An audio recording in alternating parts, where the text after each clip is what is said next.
Hey, booktubers! It's Michael Romeo, and I'm here to talk about a book. It's time for a book review. Today, I haven't done a book review in a while, so today we're going to do one, and it's on Earth We Are Briefly Gorgeous by Ocean Vuong. I think I said that correctly, and if I didn't, my apologies to the author.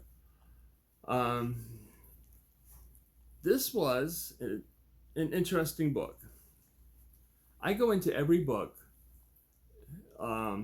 giving it the benefit of the doubt that it'll be 5 out of 5 stars. And at the beginning of On Earth We're Briefly Gorgeous, I definitely had it at 5 stars. And you can tell it's written by a poet, which is Vuong's trade. He writes poetry, but he wrote this novel, and you can tell he's a poet at heart because of the writing style, the use of metaphor, the oh goodness, what's the imagery I'm looking for here is just the imagery itself is described in ways that you just don't see normally in prose. And at the start of the book, I found it absolutely fascinating. It's about a young boy whose mother and grandmother are refugees from Vietnam, who left Vietnam, came to America following the war in Vietnam, and both of them suffer from PSTD. Why wouldn't they? Obviously, because that was a horrible situation to live in, and it's told through a series of short vignettes, and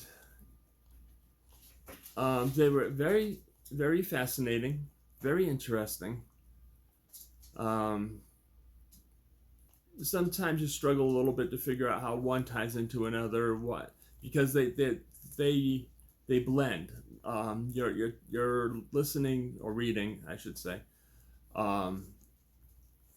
a short vignette about his mother and her work in a manicure salon, and next thing you know, you're on a plane with her and his estranged father, and trying one more time to mend a bad relationship, and the child in the middle of it, and then you move right on without even a breath into the next vignette, which is the grandmother, and he's plucking white hairs out of his grandmother's head while she tells him, "Make me young again, make me young."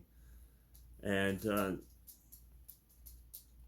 it skips along that way all the way through the book, and sometimes there are flashbacks to Vietnam. Sometimes there are confusions because grandma's getting a little old, and she does hallucinate a little bit when like when there's 4th of July fireworks going on, and she believes she's back in Saigon in the middle of a battle, and it moves along that way, and for a while it's fascinating to read and to be a part of. Oh, I'm sorry. You disagree? Okay, I'll try to spruce it up a little bit, okay? Everybody's a critic. And then he gets older, or rather, the author's already, an adult, but the boy character gets older, and there's I've talked to some people who read the book, and there's some I won't say controversy. I was going to say that word, but that's not it. Some pondering, I guess, as to how much of this book is autobiographical. Um, because it reads like an autobiography. It reads like memoirs. Um, and I think a lot of it, I personally think a lot of it is based on the author's life, even though it is billed as a novel. So it's probably a novelization, is how I read it. But anyway, as he gets older and his first love turns out to be a same-sex relationship, and we have that now thrown into the stew. Mother's reaction to that, and um, there's a lot of other. I won't go into spoilers. Um, I don't think that one was a spoiler, and when you read it, you'll see why. It's it seems to be a pretty basic assumption from early on. Um, but there are other surprises and spoiler moments that I could undo for you, which I don't want to do. But as the character gets older, the story becomes even a little more convoluted because now we're not just observing mother and grandmother and their PSTD quirks. We are now dealing with um, growing up Vietnamese in America, where at the start he didn't know the language. He had to learn it the hard way by immersion, and just the feeling of being set apart because of being Vietnamese in an American society. Um, growing up in Hartford, Connecticut, of all places. Uh, and the more pieces that get thrown in, the more convoluted it starts to feel. And about halfway through the book, my 5-star assumption dropped to 4 stars, um, because it did start getting a little bit, where are we going with this kind of feeling. There are sections, in fact, one entire section that had to be about 20 pages long, that is a series of brief statements, some of them very profound, some of them obviously written by a poet, is all I can say. And that's not putting down poets. I think poets are awesome. I love poetry. But when poetry and prose start to merge and kind of get in each other's way, it can get a little cumbersome. And that's what happens here. There's some of these brief statements in this 20-page stretch were very kind of difficult to, bless you, kind of difficult to make out and to understand quite what he was trying to say. And it didn't improve from there. Hi, TARDIS. Excuse me, I'm doing this. Excuse me. Excuse me. Um, and the more pieces he throws in, the more vignettes he adds, the more it started to feel disjointed with no direction. It continues all the way through the jumping from one scenario to another, back to the first one, jump back up to the fourth one, and then down to the third one again, and it I started wanting some continuity. I started wanting something there that had some substance to it. Come on down here.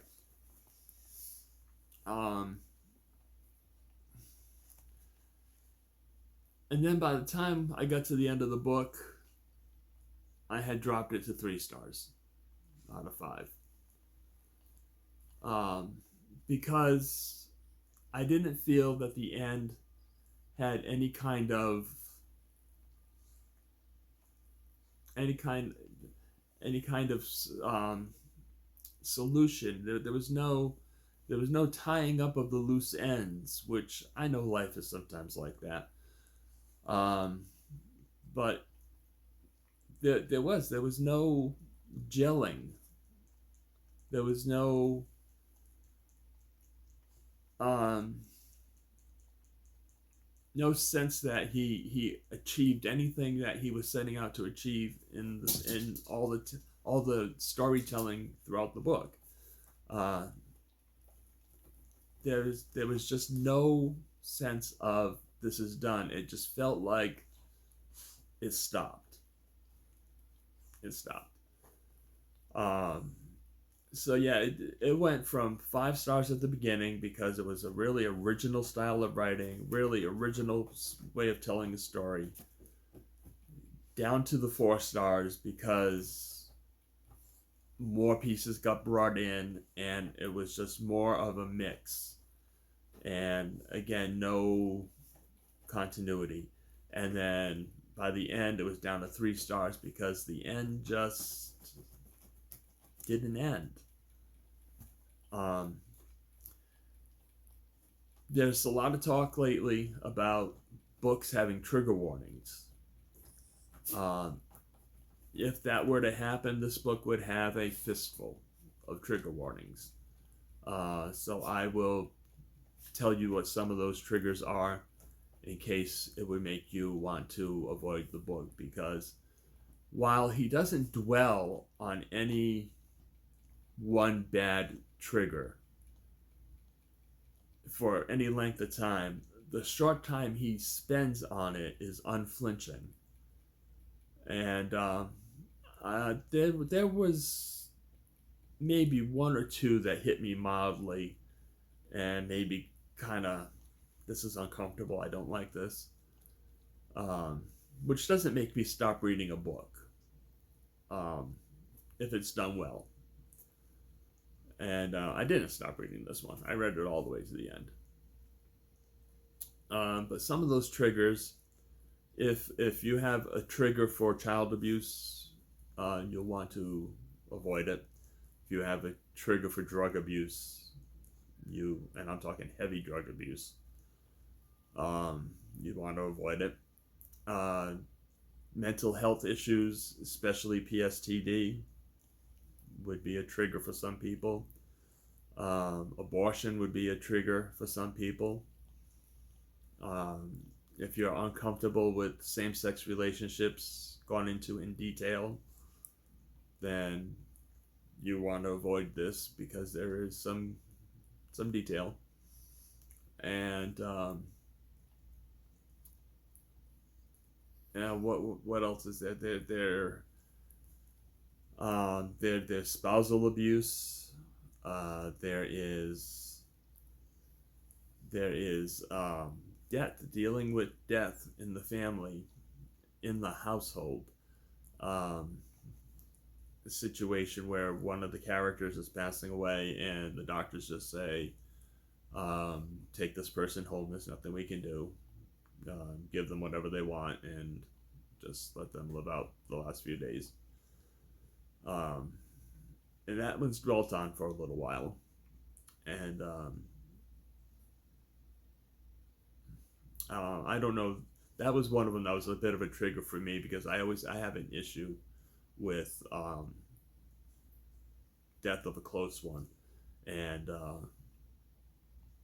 I can't imagine being put in that situation of having to just see somebody through those last few days, knowing that there is nothing you can do because you feel powerless. Um, so that one was, like I said, and that one was gone into in some detail. So triggers, it has a lot of triggers for a short book. It has a lot of triggers. Um, So go into it carefully. Um, if you're thick-skinned, like I can tend to be, um, then it shouldn't bother you too badly. I mean, there's some stuff that you should be bothered about. Um, but, you know, that being said, doesn't mean you have to go there if you don't want to. So, On Earth We're Briefly Gorgeous. Disappointing book with a lot of promise. So, we're going to give this one 3 stars on Goodreads because that's where I track my reading. And like I said, I started out hoping for the 5 stars. Every time I start reading a book, I started out with 5 stars, and I chip away down depending on what happens. And sometimes I don't chip away. Sometimes it's a 5 star book, no matter what. But not in this case. A lot of people love it. There are glowing reviews about it. A person I work with, who is a young Vietnamese child of refugees, identified with the book in a strong way and found it to be absolutely wonderful and very powerful. And I can see that for them, this would be that kind of a moment for them.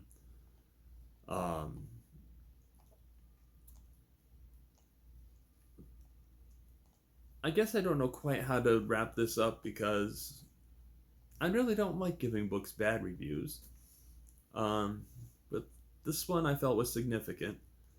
And it's not a horrible book, even though I knocked it down a 3. It's not horrible. It's just less than I wanted, less than I anticipated. Will I read more? I'm curious about Ocean Vuong's poetry. I am, and I will probably. I know my local library has it electronically for Kindle, so I'll probably grab that at some point and give it a perusal. Will I read another novel by this author if one comes out? I may. I won't rush to get it, but yeah, I may give it a try just to see if it's any stronger.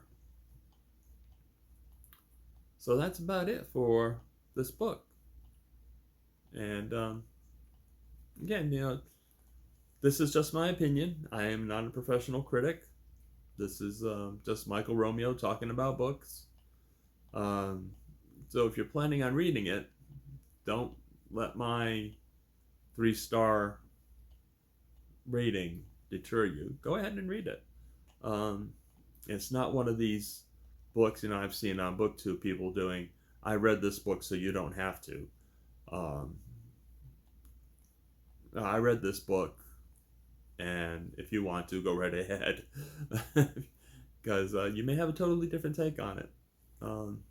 That's one of the wonderful things about books and reading. 2 people can read the same book and have a totally different reaction to it, especially when it's one that gets deeply into emotional issues. So that's about it, folks. I'm going to have another review coming up shortly. I am chipping away at People in the Trees by Hana Yanagihara. Again, I started it out at 5 stars, and we'll see where it goes. And I'm about done with that one, so you should see that in less than a week. I'll have a review up for that one. Okay? So, great seeing you. Subscribers, thank you for subscribing.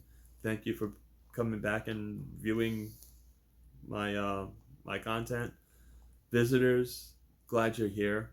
Feel free to subscribe. I love having subscribers. And everyone, give me your thoughts in the comments. Have you read this book? What were your thoughts on it? Have you considered reading it? What are your thoughts on it? have you read something like it, and or know something about it that I don't know? Talk about it in the comments. It's a great place to have conversation. I've also started a Discord channel where we can have discussions, and I will put that link in the description with an invite. It's very easy. You just click the invite. It takes you right to my server. You accept it, and bingo, you're there, right in the midst of the conversation. So, have a great weekend, because the weekend is here. Actually, wait a minute. This is Sunday. See, when you work third shift, things get a little weird. Okay? And my days off are Monday and Tuesday. So my weekend is Monday and Tuesday. So I'm coming into my weekend. A lot of y'all are about to come out of your weekend. Well, all right. Well, I hope it was a great weekend for you folks. Those of you who have a weird schedule like me, hope your days off are good too. So we'll chat with you all again later. Bye.